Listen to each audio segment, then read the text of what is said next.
Christmas, and welcome to the Comic Cave. I'm Ramsey, aka Captain Away, and Christmas falls on what's supposed to be my update day this year, and that may never happen again, so I figured I had to do something to celebrate. So today I'm looking at the 2015 to 2016 series Klaus, also called Klaus, How Santa Claus Began. Klaus is written by one of the biggest names in comic books, Grant Morrison, who is famous for their works on comics such as various Batman titles, Animal Man, and various original and other comics. The art is done by Dan Mora, who works almost exclusively for Boom Studios, especially on the Buffy the Vampire Slayer comics. And, word of forewarning, this Klaus bears almost no relation whatsoever with the Netflix movie of the same name, other than that they're both alternate origin stories for Santa Claus. But yeah, this shit is different, with a capital diff. This Klaus reimagines the story as a sort of Batman Year One type thing, with Santa as a young vigilante in an ancient Norwegian village where he fights the corrupt figurehead in power, and gives toys to kids in need, because that's what heroes do, damn it. So let's see what Christmas cheer awaits us in this dark epic fantasy and take this away.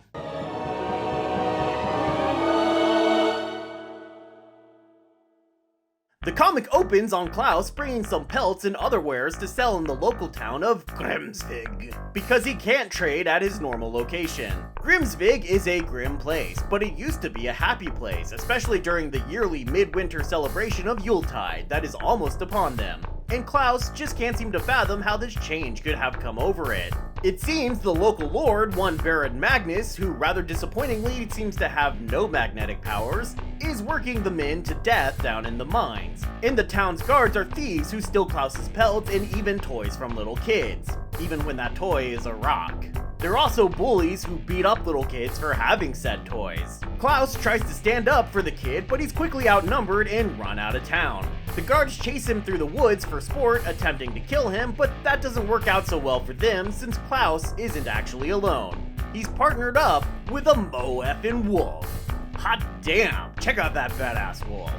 This isn't the first time Klaus has been run out of Grimsvig. It seems before he became a wild man of the woods, he was actually initially found as a baby by the city guard in the arms of his mother, who had frozen to death while trying to keep him warm. They brought him to the town where he grew up to fall in love with the daughter of the previous Baron Ulrich, even making her some crazy mechanical bird to replace her dead bird.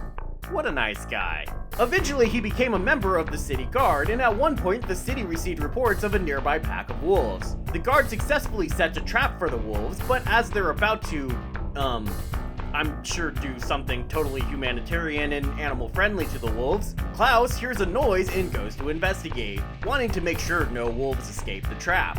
What he finds is the world's cutest little white wolf. Look at you, you're so fluffy, yes you are.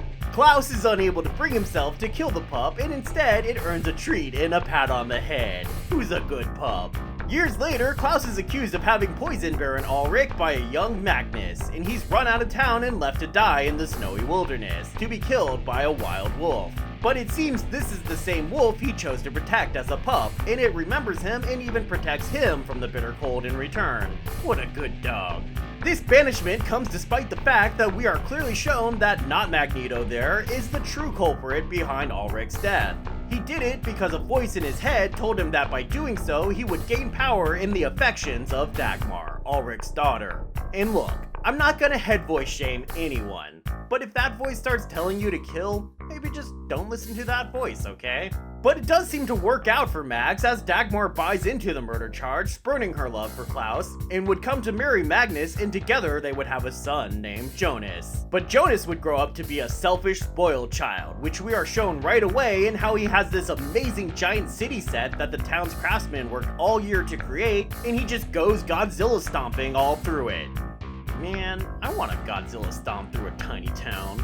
Partly this is due to his father claiming that Jonas has some kind of ailment where he would die if he played with other children. And to make up for that loneliness, he spoils the kid by stealing all toys from other children in the town and giving them to his son. I love how the line in Jonas's shirt here makes it look like he's drooling in anticipation. Man, I love the art in this comic. They never really fully explain why Magnus insists on this story, although we can guess that he had strong reasons to want to keep his son away from other children. Those reasons have to do with the voice in his head, which seems to be coming from something down in the mines, and the miners slaving away Temple of Doom style down there are hearing it too. But we'll get to that. After this most recent time of being run out of town, Klaus chills at a campfire and plays some tunes, which causes these things to appear and, this to happen. What the hell is this? I don't know.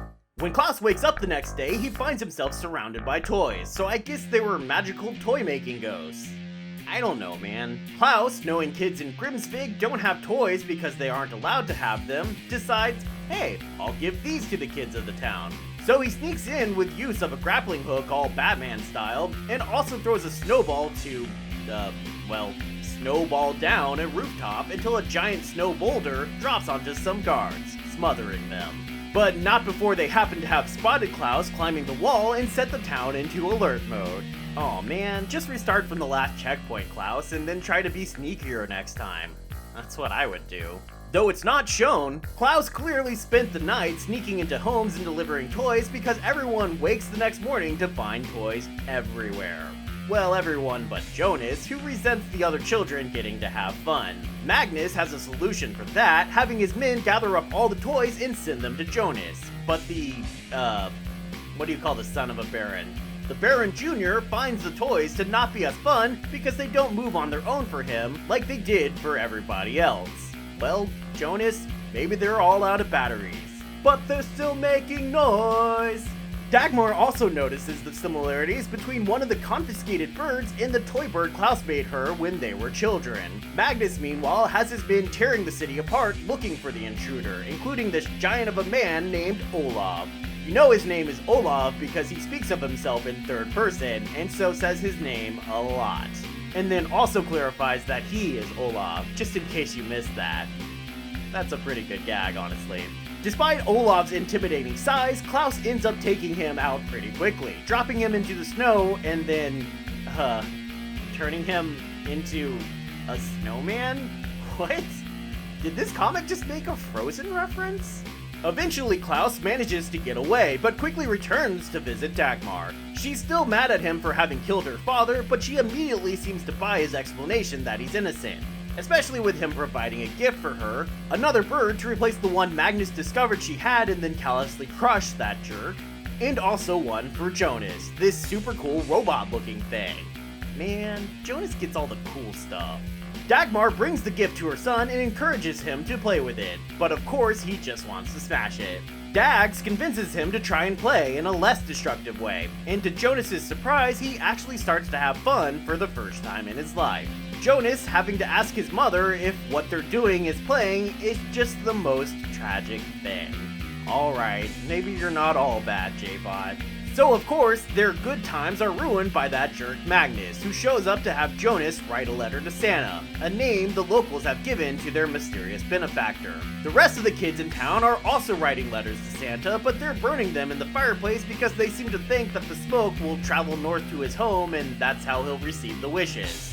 Sure kids, wishes are magic. But Magnus has Jonas claim to be living in a house without a chimney, so he just leaves his letter on a rooftop. When Klaus finds the letter, he comes to the house only to find that it's a twap! Man, I feel like I'm saying that in a lot of videos. The town guard manages to hit him with some poison arrows, but he's rescued by that boy he stood up for at the beginning of the story, who helps him back to his cabin in the woods and mixes some antidotes for him, though the boy thinks it's wizardry. But Magnus and the town guard are able to follow them to the house, and they shoot poor Lily the white wolf with more poison arrows. No, Lily! You're an evil man! Oh, yeah, they also grab Klaus and nail him to a frozen lake, leaving him to be eaten alive by some wolves, so that sucks too, I guess. Luckily, these weird northern light spirits things don't seem to want him to die, and they come for him, chasing away the wolves and taking him somewhere. Meanwhile, back in town, the king and his men have come for Magnus, having finally heard that he has been a shitty dictator and they plan to depose him. But down in the mines, the miners have finally reached their goal of cracking open the encasing holding in the creepy voice, and out steps a giant demon. Oh shit!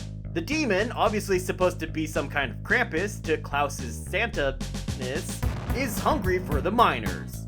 I mean, the minors, not the minors. The children. He's hungry for the children.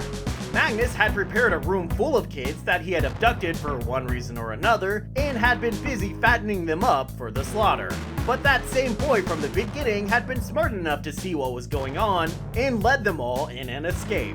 An escape that unfortunately led them all straight to Jonas, who was, at the time, busy being chased by Krampus.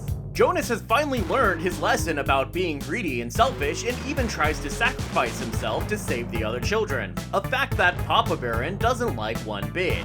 It seems that despite all of Krampus's promises to Magnus, once he's free, he has no interest in fulfilling any of them, or responding to Magnus's supposed control over him, and just wants to hunt the children. Santa shows up in time to save the children, but just before he can strike a killing blow, that son of a bitch Magnus stabs him through the back with a giant mother effing sword. Magnus, you dick. Even with his life having been saved by the greedy Baron, Krampus isn't interested in helping the man, and thanks him for the save by burning the Baron alive. But Santa's not down for the count. For some reason, whatever the creepy ghost things did to him, he now can't die. And so he takes that giant mo-effing sword and chops off the Krampus demon's head with it. Man, Santa is a badass. That's something I never thought I'd say. With not Magneto finally out of their lives, Dagmar takes over as leader of the town and restores it to a place of prosperity and happiness. Klaus spends many happy years there until Dagmar finally grows old and passes away. So Klaus finally feels like it's time to fulfill his destiny and leaves for parts unknown, though promising to return just once a year at Yuletide. And as Santa soars off into the dark, we soar into the breakdown.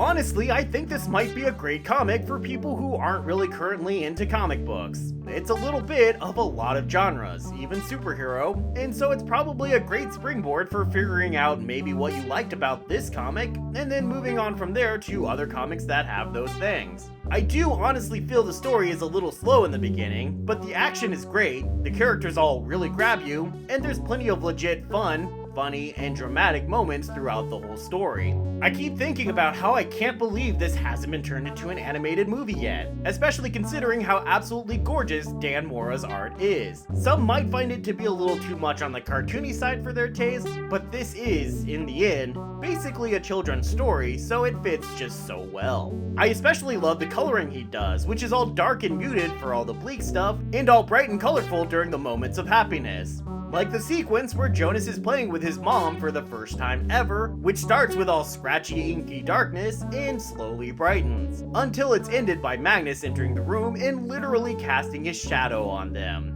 Oh, so good. And that's to say nothing of those jaw-dropping landscapes. Like, damn dude, you should be one of the big names in comic art, man. So I'm giving this series a recommendation level of very high. If you're looking for a great Christmas read, or just a comic that does things a little different, this is definitely worth checking out. The collected edition gets one flying toy bird. That's, mostly good. You're getting 7 issues here and a bunch of alternate covers, although it does do a weird thing of putting the regular issue covers at the end of each issue instead of the beginning. So it's like it's telling you you're starting issue 1 on one page and then the literal next page you're starting issue 2. That's a little confusing if you're not keeping track, but not really a bad thing. I would have loved an intro or an afterword about why this comic was made, and maybe some sweet Dan Mora sketch work or something, but all in all, it's still not a bad little package.